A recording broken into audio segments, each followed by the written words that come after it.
Bom dia, pessoal, tudo bem? Hoje eu estou tendo o prazer de estar aqui em Dois Vizinhos, conversando com o Edson Pim, um baita profissional aí da área, fez a graduação em Medicina Veterinária na UERCamp, em Bagé, depois pela UEL, fez especialização em bovinos leiteiros, tem o mestrado e o doutorado pela UTF-PR, trabalhou no Senar, trabalha no Senar. Uma parte do doutorado dele ele fez na Itália, onde fez o estágio de doutorado na Unipd em Padova, na Itália. Atualmente é professor na Unicep e trabalha também como veterinário na Prefeitura de Cruzeiro. Então é uma honra para aqui para a nossa página a gente poder conversar um pouco com um profissional aí que tem toda uma história ligada ao leite, tomando um bom chimarrão ainda. Pim, conta um pouco para a gente como foi sua trajetória aí. Bom, inicialmente quero desejar um bom dia a todos que estão nos vendo e ouvindo. Quero dizer que é um motivo de muita honra para mim receber aqui um grande amigo que é o Juliano, de tropiada, amigo de trabalho profissional, de campo realmente, uma pessoa que eu tenho um grande estima. E pretendo manter essa amizade por muitos anos. Juliano, eu sou crioulo aqui de Dois Vizinhos, sudoeste do Paraná, e dá para ver pelos meus cabelos brancos que eu sou da década de 60 e pude observar aí o que aconteceu com a nossa região sudoeste do Paraná desde esses tempos aí de década de 60, 70, 80 até esse momento que estamos aí em 2016. O sudoeste do Paraná ele passou por algumas transformações interessantes. Aí antes de 1900 habitavam aqui índios, que até hoje existem os guaranis, os caigangues, que estão aí em Mangueirinha, Chopinzinho, Quero de Iguaçu, Verê.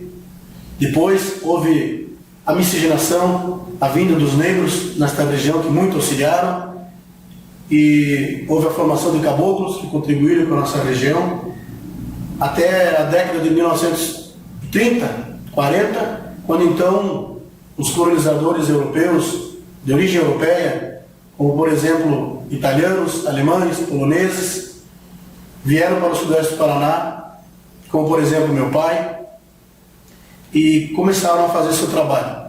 Então, Juliano, na minha humilde opinião, essa região sofreu grandes transformações nesse período do extrativismo, do desmatamento, onde a colonização, como eu disse, né, e a fonte principal de renda era a madeira. Já nos anos 70, a nossa região sofreu outra grande transformação, que foi quando da presença das agroindústrias. Podemos citar a ex-Sadia, que hoje é BLF, mas que hoje contamos com Diplomata, Pluma, Granja Real, Globo Aves. Então essas agroindústrias, trabalhando com suínos e aves, deram uma grande impulsão em todos os setores e ramificações que envolvem esse setor. E agora mais década de 2010 para cá, nós temos assim a satisfação de ter aqui, Juliano, as universidades. Faculdades como, por exemplo, a Unipar, Uniueste, a Unicep, UTF-PR, IFPR. Então é uma nova revolução, onde nós temos assim alunos do Brasil inteiro que estão presentes no nosso dia a dia aqui no sudoeste do Paraná. Sobre as universidades, é até interessante a gente ver toda uma evolução, né, desde a colonização, madeira, agroindústria, as universidades. A gente vê que são ciclos que vão se renovando e vão sempre ampliando. Tive uma reunião no final do ano passado em Francisco Beltrão e o pessoal comentou, a gente tem em torno de 22 a 24 mil alunos no sudoeste do Paraná. Assim, eu dei risada sozinho, chega a arrepiar, porque assim, o impacto que isso vai ter na região é incrível, né? Se você vamos pegar que 10% dessa turma vai ser cabeça de chave. São 2.400 alunos, profissionais para atuar na região e também alguns vão para outros lugares. Né? Isso é fantástico. O Sudoeste tem essa mão de obra especializada de que vai estar atualizando, reciclando outras mãos de obras, assim consequentemente. Ele conta com uma grande vantagem, que nós possuímos aqui 4 estações do ano bem definidas. E isso proporciona ao produtor poder fazer seu planejamento com mais segurança, salvo algumas surpresas. Então, digamos que é uma terra abençoada por Deus, Juliana. Sim, eu vim para cá em dezembro de 2007. E é incrível, né? A gente viaja um pouco para outras regiões, vai a trabalho. Todo o Brasil tem um potencial muito grande, né? Mas a gente acaba gostando muito aqui do Sudoeste do Paraná, onde a gente vive com a família e tal. Sim, vamos contar um pouco da sua história agora. Vocês estão vendo um violão ali ao fundo, né? Como é que foi um pouco hoje? Tu já foi aluno, passou por especialização, mestrado, Senai, doutorado. Conta um pouco pra gente como que foi essa passagem lá por Bagé. Tem bastante pessoas jovens que acompanham nossa página. Olha, Juliano, é muito bonito no papel você dizer que você tem uma graduação, que você fez, enfim, essa carreira acadêmica, chegando assim no grau de doutor, mas eu considero de extrema importância quando você construiu este caminho com pessoas, com famílias, com esposa, com filhos, com amigos, com professores. Então são muitas pessoas, muitos colaboradores, muita gente te incentivando, muitas instituições contribuindo. Então tudo isso, né, aliado, no meu caso em particular, eu segui esses passos sempre trabalhando. Eu nunca fui praticamente exclusivamente um estudante, sempre tive paralelamente o trabalho.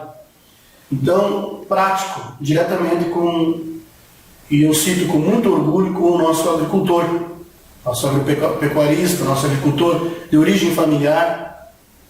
Então, eu quero assim, também, a gente sabe que tem muitos jovens que assistem esse programa, Júlio. Quero dizer assim que vale a pena realmente. Falo com toda a segurança. Tenho a dizer para vocês que com 40 anos de idade, eu não sabia ligar um computador. Com 40 anos de idade. E com 50 anos de idade, eu virei um doutor. Então, tudo vale a pena. Tem muito jovem aí com 20 e poucos anos que diz, mas já estou muito velho, a coisa acabou, e não é por aí para mim. Então, o meu trabalho inicialmente, Juliano, trabalhei em fábrica de suplementos minerais, trabalhei na Sadia, com suínos e aves, depois abri uma agroveterinária, trabalhei muitos anos com a clínica de cirurgia, manejo, enfim, de bovinos. Depois surgiu a oportunidade no Senar Paraná, passei a ministrar cursos de bovino de leite, e então praticamente o sudoeste inteiro, as comunidades mais distantes do sudoeste do Paraná e o oeste do Paraná, eu tive o prazer de conhecer, inclusive assentamentos, povoados, enfim, a gente teve a oportunidade de vivenciar, pernoitar, enfim, conhecer bem a realidade da vida, Juliana. Então eu me sinto hoje, chego nesse momento aqui, ainda tenho muita coisa de útil para fornecer para a nossa comunidade rural, né? Eu me sinto muito feliz. Sim, uma coisa que é importante, tu trabalhou na cadeia do suíno e ocorreu vamos dizer assim, uma evolução na cadeia, né? Que saiu dos pequenos produtores e hoje tem uma cadeia praticamente integrada. Como que tu enxerga o que aconteceu na cadeia de suínos e o que está acontecendo lentamente no leite hoje? Tem alguma relação? Como Tem. tu enxerga isso aí? Bom, muito interessante a tua pergunta, Juliano. Eu tive a oportunidade de trabalhar de 1989 a 1994 na Sadia. 4 anos com suinocultura e 2 anos com aves. Na década de 70, o sudoeste do Paraná já foi o maior produtor de suínos do Brasil. Nós tínhamos na época o maior número de granjas de reprodutores de suínos do Brasil aqui no sudoeste. Bom, então eram produtores que tinham 2 fontes de renda, agricultores, ou feijão ou suíno. Então era extremamente forte a suinocultura na década de 70, 80. Porém, pequenos produtores de 10, 20, 30 porquinhas e fazendo o ciclo completo, de cria, recria e terminação. À medida que a indústria começou a entrar e exigir maior quantidade, maior volume de carne, de suínos, as transformações começaram a ocorrer. Essa exigência veio exigência de instalações melhores, de equipamentos melhores, de mão de obra melhor, de técnicos melhores. E o que aconteceu? Começaram as transformações. Ou seja, esse integrado, esse produtor independente, livre, passou a se integrar numa agroindústria. E essa agroindústria começou a exigir um maior volume de produção e ele teve então que fazer algumas transformações em sua propriedade. E muitos deles não conseguiram se atualizar. E ainda hoje existe o que eu estou tentando dizer. Tinha 50 porcas, foi pedido para colocar 100. Tinha 100 para 200, 200 para 500, 500 para 1000 fêmeas. E muitos deles não conseguiram acompanhar. Enfim, hoje o sistema está aí quase 100% do sistema integrado nas agroindústrias. Assim como na avicultura. A atividade leiteira, fazendo uma comparação, Juliano, como você me pediu, tem toda essa trajetória. Aí a gente teve, como nós estávamos conversando antes, né, teve aquele momento da década de 80, onde eram pequenos produtores, os tarros, as caminhonetas velhas, nossos heróis freteiros. Aqui eu lembro todo o meu elogio aos nossos heróis freteiros. Nessa terra vermelha, os caras são artistas. Né? Nessa terra vermelha, barenta, atolador. E eles iam buscar o leite de madrugada dos produtores, um pouquinho de leite, eles pegavam o leite. Então passou toda essa fase aí de poucas vacas.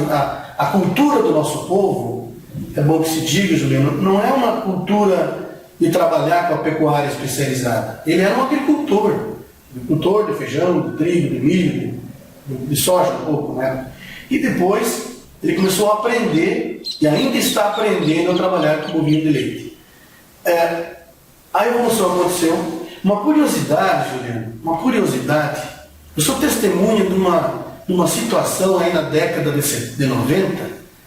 Houve uma passeata aqui na frente da minha casa, no centro de Dois Vizinhos, de agricultores contra a ordenhadeira mecânica. Nossa, por quê? Por que contra?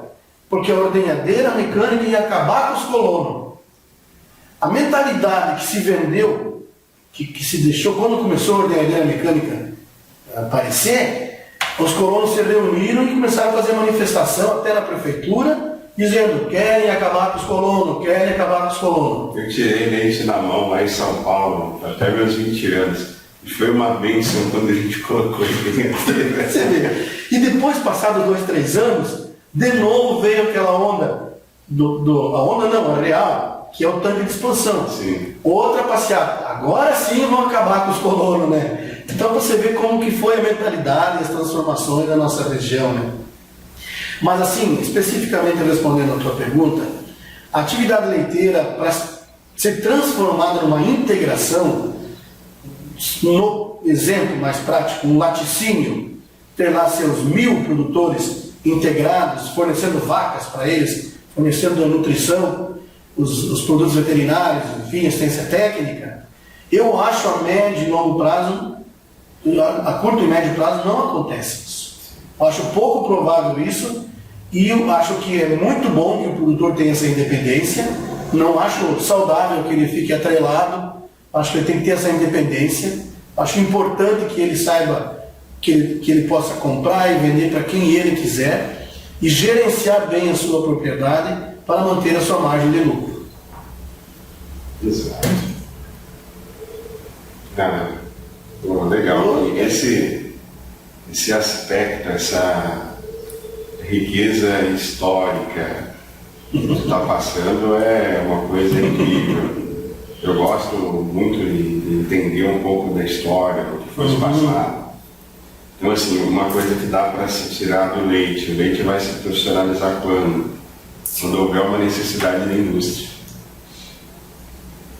Com o suíno aconteceu isso, com o frango aconteceu isso, como ainda, tudo parte por oferta e demanda. Quando a gente não tem uma demanda tão grande de leite, a oferta ainda é suprida, então a indústria não tem essa necessidade de, às vezes, adotar uma assistência técnica que dê resultado, vamos dizer assim, Sim. nas propriedades. E aí fica nesse chove não molha da coisa que a gente conhece.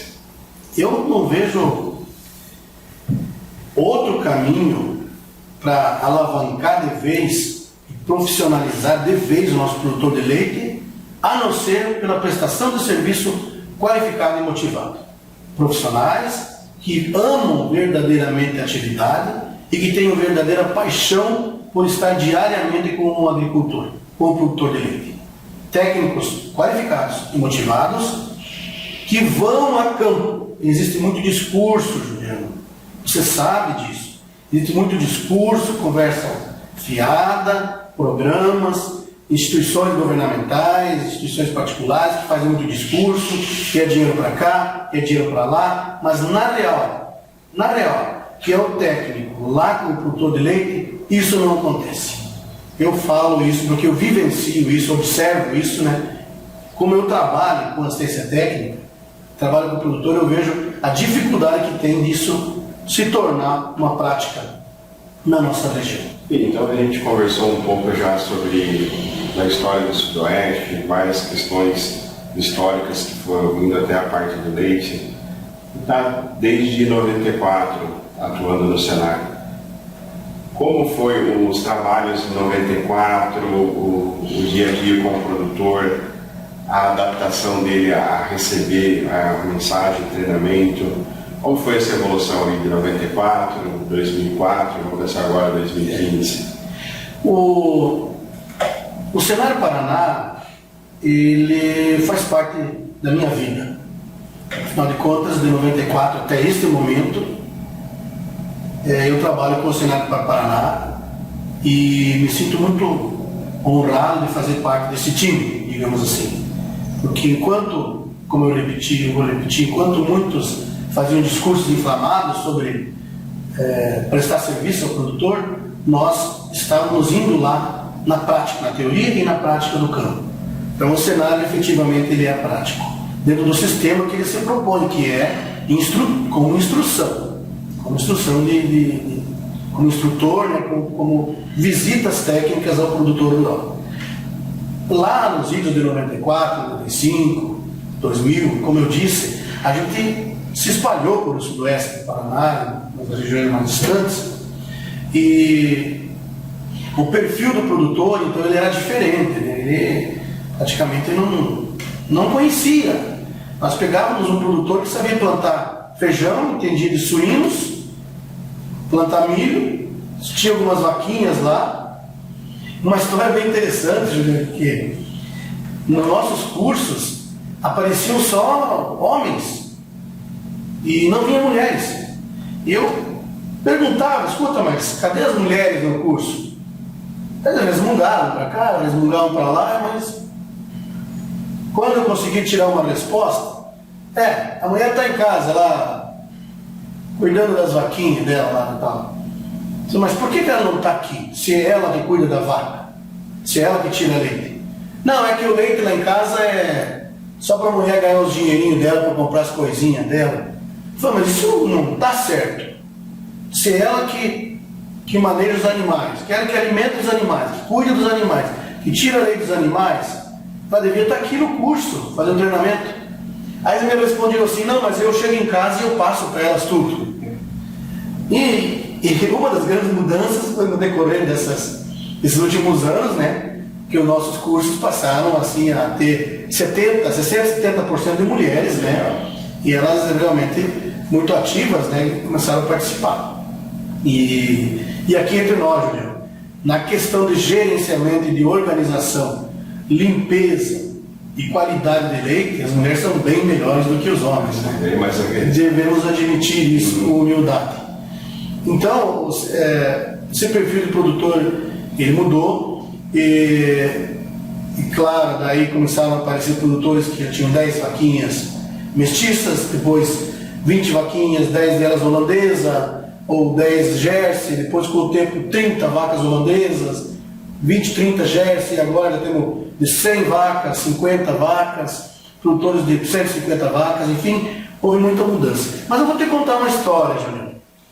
Certa feita, eu estava em Nova Prata do Iguaçu, ministrando um curso pelo Senar de bovino de leite, com um grupo de 15 produtores. E era um curso de uma semana, depois das visitas práticas, né? E eu percebi que quando eu falava algum tema do nosso curso, tinham 2 produtores que sempre respondiam certo e estavam na frente dos outros. Mas que estranho isso, né? Aí, no outro dia de novo, fazer uma pergunta, aqueles 2 produtores sempre respondiam na frente e certo. Eu não me aguentei, eu falei assim, ou eles diziam assim, lá em casa eu já estou fazendo isso. Lá em casa eu já estou fazendo isso. Bom, então, vamos na tua casa. Já que vocês têm tudo isso de bom, vamos lá. Vamos levar um grupo lá. Foi lá, nessa propriedade do Idemar Dalberti, né, em Nova Prata do Iguaçu, que eu conheci o Juliano, que aqui está. Juliano Alarcon. E lá que começou a nossa amizade e eu entendi o porquê que aquelas propriedades estavam mais avançadas e estavam mais bem trabalhadas, gerenciadas, né? Porque tinha a presença de um técnico qualificado e motivado. E aí fizemos todas as práticas, enfim, animou todo mundo. E depois desse curso, eu passei a levar a maioria dos meus grupos de alunos para essa propriedade modelo, referência. O tempo foi passando, e o trabalho do Juliano, sem querer fazer média contigo, Juliano, mas é a mais pura verdade, o trabalho do Juliano se estendeu, se espalhou por várias propriedades da região, e o município que eu estava, seja em Itapejara do Oeste, seja em Pato Branco, seja em Queiroz do Iguaçu, seja em Capanema, seja em Neias Marques, enfim, tinha uma propriedade que estava sendo assistida pelo Juliano.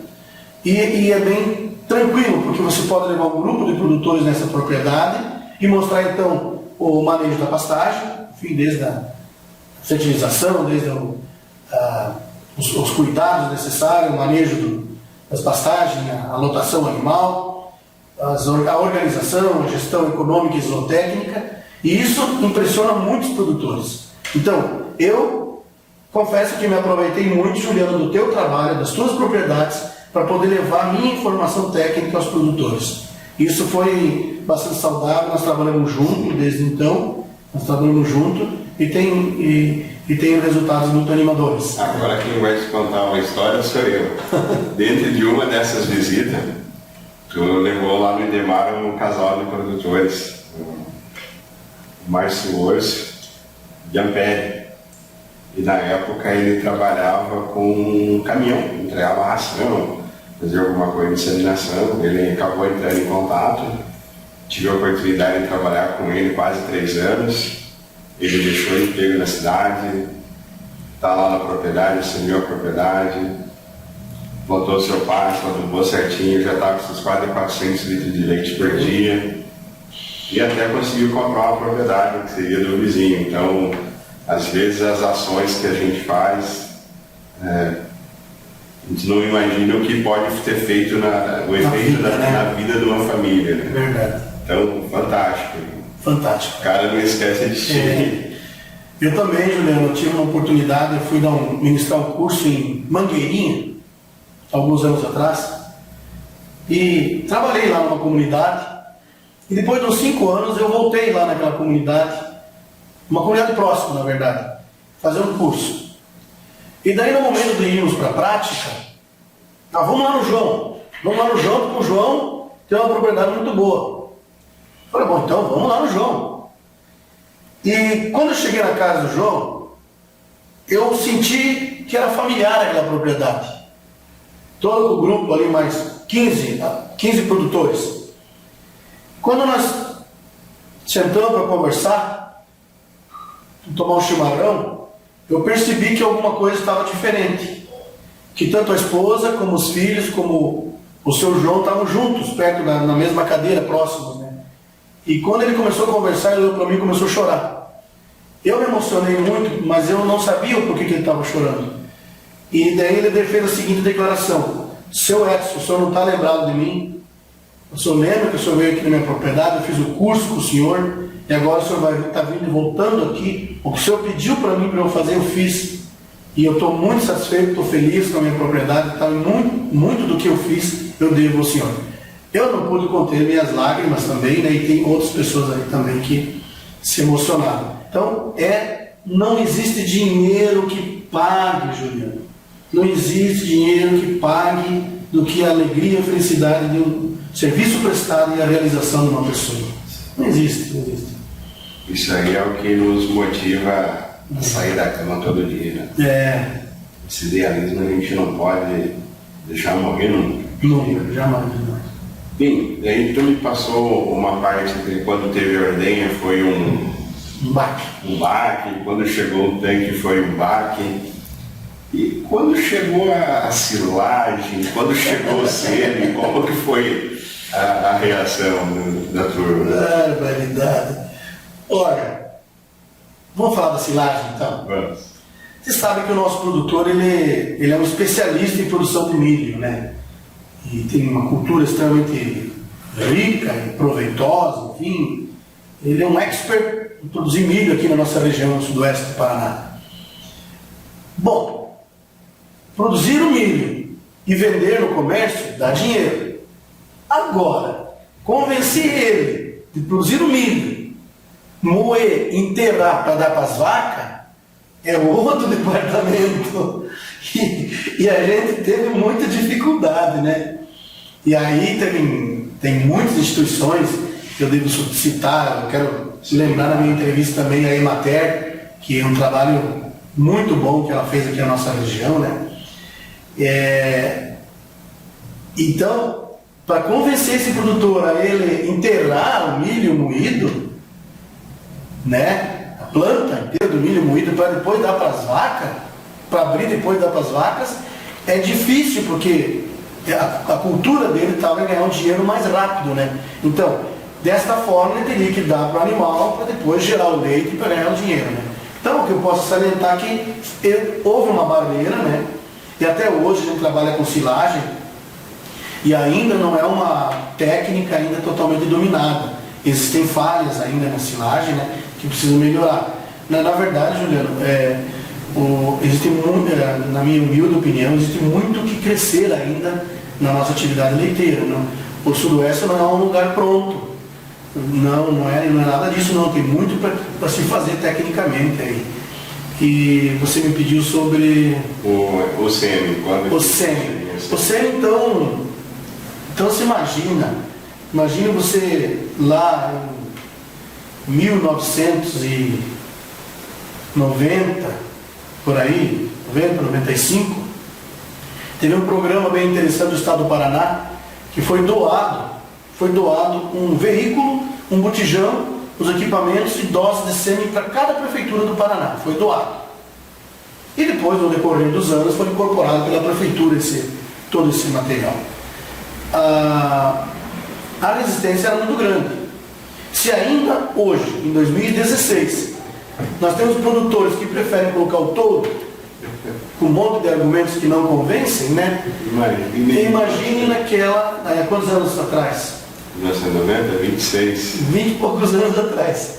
Então, era uma dificuldade.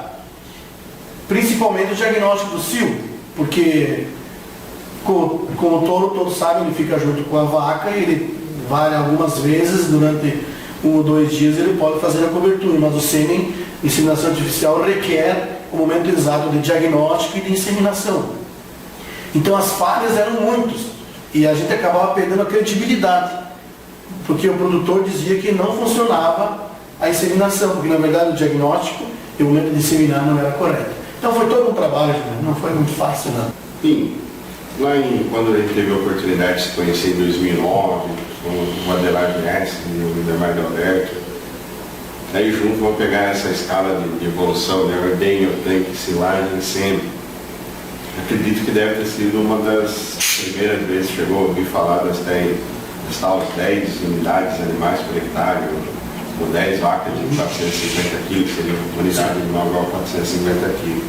Trabalhando aí com pastagem TDM, na época o Tifto 85, hoje em Ogivas. Como foi para ti, como profissional, encarar isso aí, depois como a gente conseguiu ampliar a região? A gente precisa admitir, né, as limitações técnicas que a gente tem. Antes do trabalho que você, Juliano, fez aqui na região, com a tecnologia da Embrapa, Arturquinelato, enfim, nós tínhamos assim alguns trabalhos de IAPAR, de Emater, um tanto tímidos no sentido assim de fazer piqueteamentos. Estávamos engatinhando na orientação com a Tifton, por exemplo.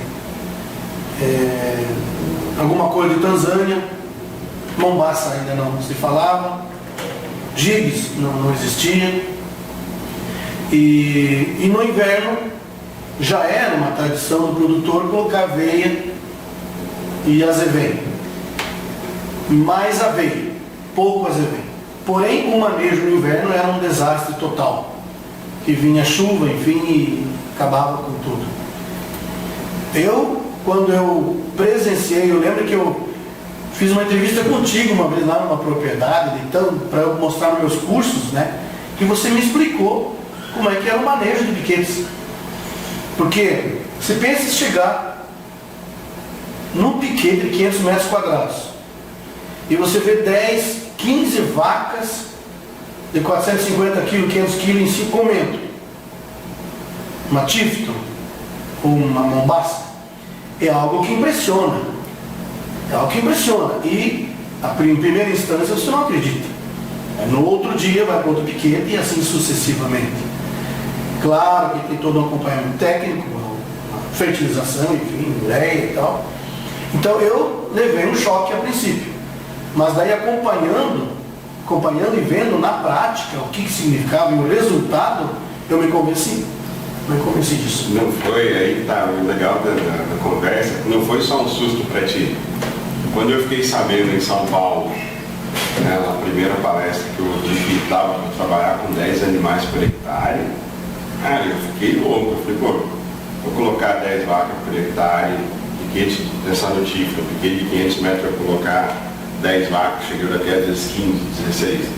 Vou pôr uma vaca entrar, tem que sair. Foi no carro. O produtor que eu trabalhei com ele, Manuel Vieira, falou, pô, Juliano, essas vacas vão ficar com a bunda de fora. Não dá. Aí eu tive contato com o Arthur, estava na faculdade nessa época, foi em 2001 que eu ouvi das 10 vacas por hectare. Falei com o agrônomo do município lá que eu nasci, que foi Monções, nas férias de faculdade, Del Saiguinho, que é falecido hoje, pai, cara, tive a oportunidade de trabalhar com ele com São Paulo também. Hoje vieram, vamos ver então, meu, eu não acredito, vamos ver. Aí a gente pegou o carro, saiu cedinho, foi o município para frente entre Votuporanga e Fernandópolis. E a gente passou o dia lá, eu cheguei na propriedade dele em março. A gente não tinha comida para as vacas na propriedade do meu pai. Eu cheguei lá, o cara estava roçando pasto. Eu falei, meu, que coisa é? Que merda é essa? Isso é incrível. Lá estava a propriedade do meu pai, faltando comida, o cara colocando 10 vacas por hectare e ele roçando pasto para adicionar matéria orgânica para aumentar a lotação do verão. Pô, tem que aprender. E aí começou todo o processo, mas foi o mesmo susto que eu teve ali em 2009, o primeiro contato impressiona. Então, junto com tudo isso, é esse canal para a gente disseminar esse tipo de informação.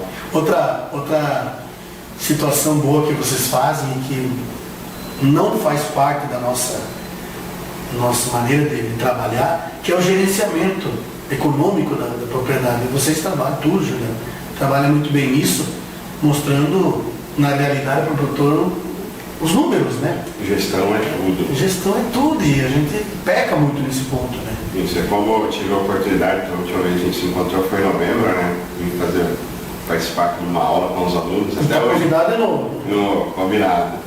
Tem uns alunos que mandam mensagem até hoje, isso é impagável, é muito bom. Tanta coisa ruim acontecendo nesse país e por outro lado a gente vê tanta oportunidade, a gente tem que de alguma forma conseguir contribuir para esses novos alunos enxerguem mais oportunidade, tira o olho ali do problema, qual é a oportunidade. Sim. E tem muita coisa, é uma honra para a gente poder participar. Obrigado. Pode contar com a gente. Muito obrigado, porque a gente já comentou, né, a questão da sociologia rural, né, como é que é a relação do técnico com o produtor, com a sua família, para ele não ser um profissional tecnicista, só técnico, e sim mais humano. E como você é uma pessoa que faz muito bem esse trabalho, né, vai ser muito útil para os meus alunos, né, essa palestra lá, ensinar eles que numa propriedade existe um núcleo familiar e um trabalho técnico. Exatamente. E isso é fundamental, tanto que hoje o maior problema não é nem o conhecimento, nem a falta de conhecimento. É o que eu faço com esse conhecimento no dia a dia para a gente conseguir que o produtor aplique isso na propriedade, que chegue e para que ele consiga aplicar. E isso passa por conhecer a família, por identificar, fazer um diagnóstico bem feito das necessidades da família. A parte técnica é tranquilo, isso não tem muita dificuldade, mas assim, a parte social, o entender o indivíduo é o que faz a diferença, porque por trás de tudo, de qualquer máquina, de qualquer coisa, é um ser humano que vai estar ali aplicando a tecnologia, recebendo e podendo aplicar ou não. Depende de que forma que o técnico vai conseguir passar isso para outra pessoa. Então isso é bem interessante, fundamental. Bem interessante. Bem interessante isso.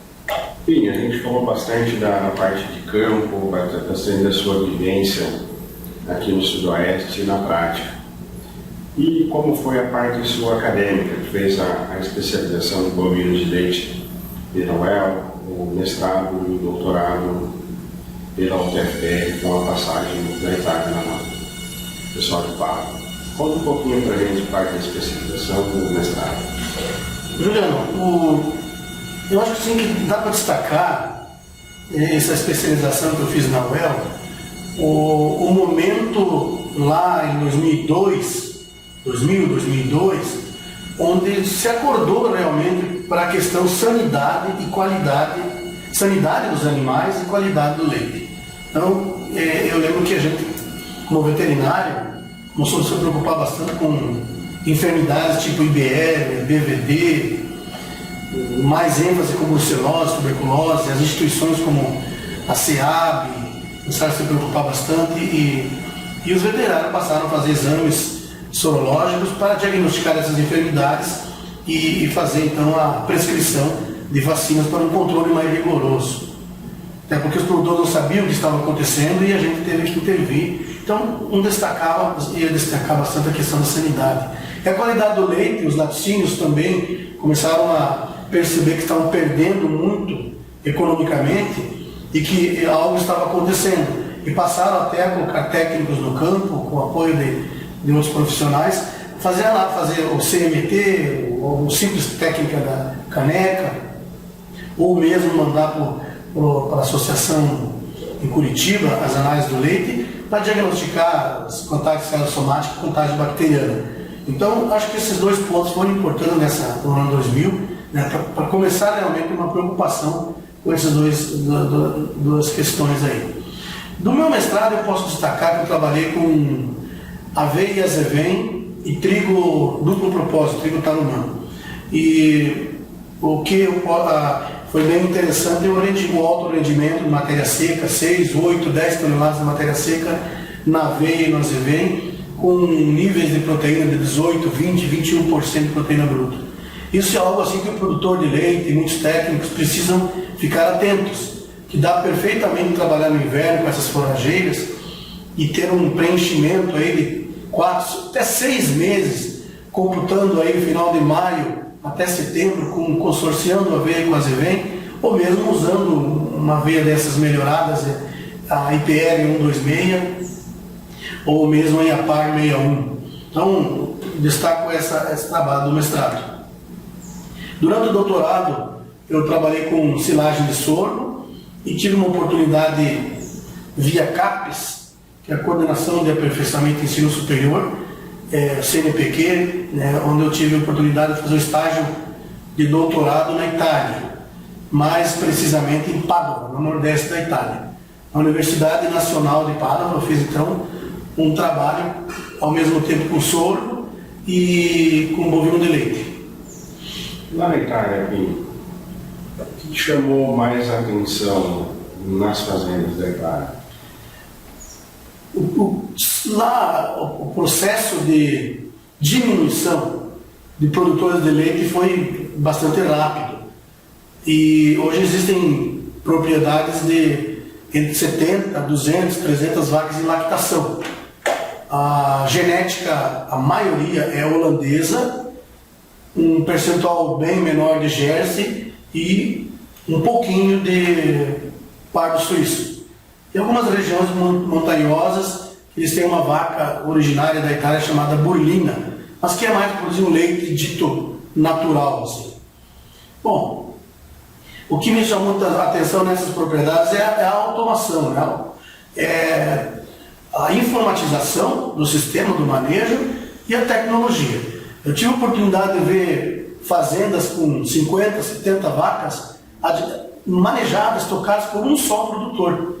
Parece incrível, mas isso foi uma realidade, onde o produtor dentro do seu próprio escritório tinha todo o sistema informatizado de movimentos luminais, locomoção, enfim, vários padrões de monitoramento do animal e ordenhadeira, por exemplo, automática, onde a vaca entra no momento que ela desejar, se bem que ela é preparada para ter 3 acessos durante 24 horas, né? Então esse robô, essa ordenhadeira mecânica, né? Tem muitas dessas lá.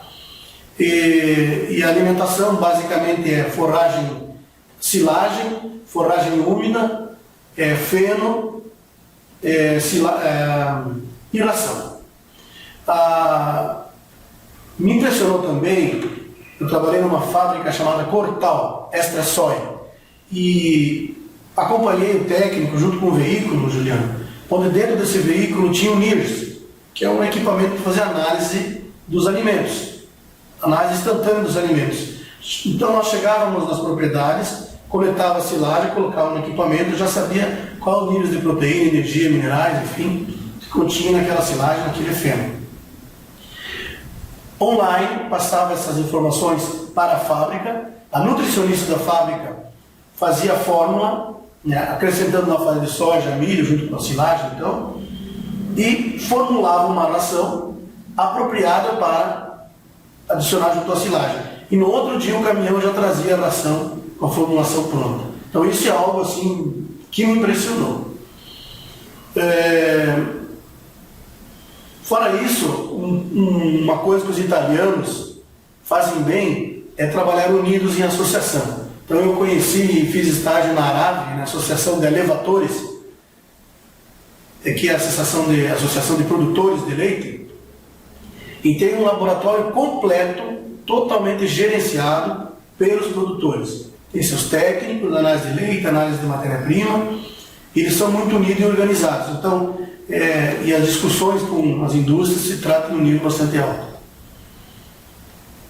É isso. Então a gente poderia tirar assim, de experiência de lá, organização dos produtores e as tomadas de decisões muito rápidas de ajuste nutricional na fazenda. Isso. E também o atendimento veterinário é bastante eficiente, rápido, isso aí existe.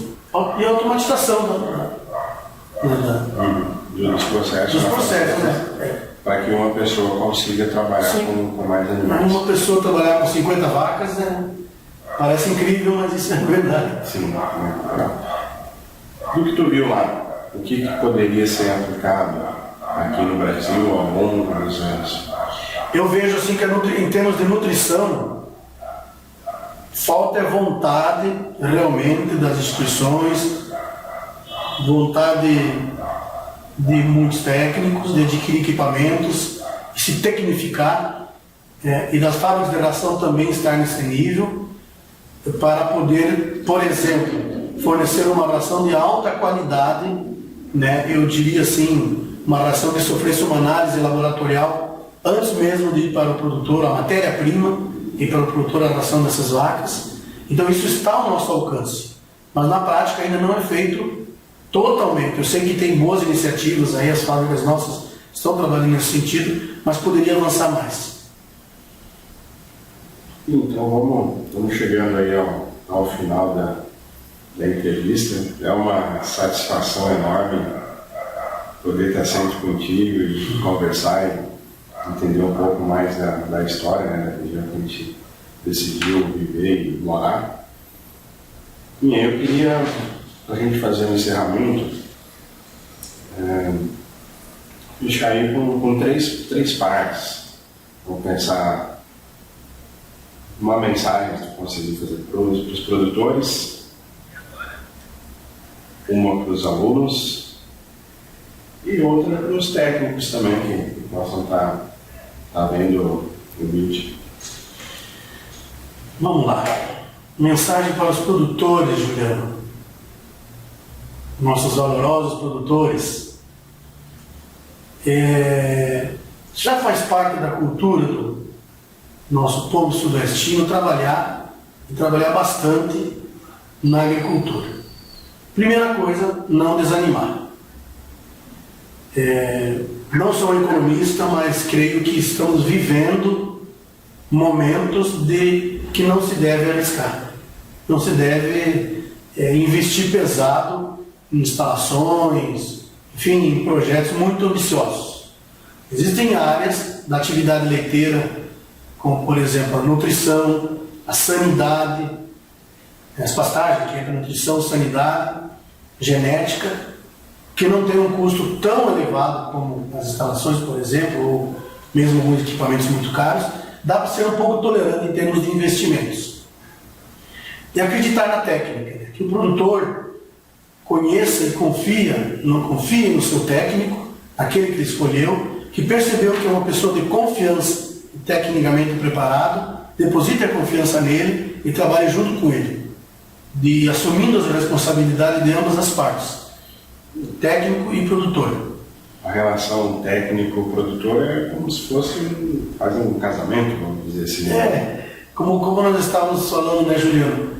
O técnico não pode esquecer que existe lá naquela família, naquele núcleo familiar, existem pessoas, existem o nono, a nona, o filho, o neto, o marido, a mulher, existe toda uma sociedade, uma sociologia que rege aquela família, né?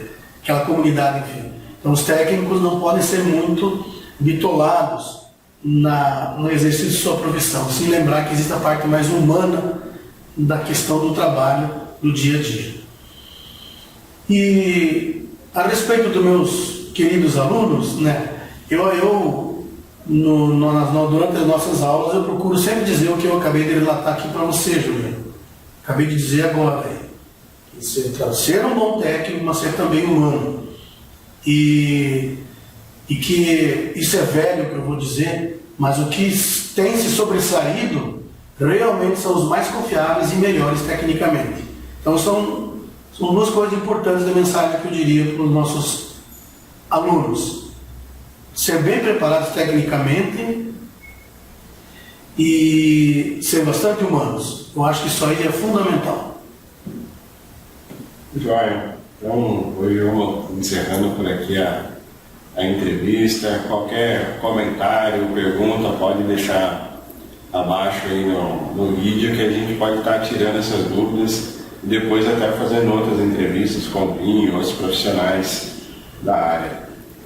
Então, enfim, Valeu, meu irmão. forte abraço. Até a próxima. Até a próxima. Obrigado. Um abração, pessoal. Valeu.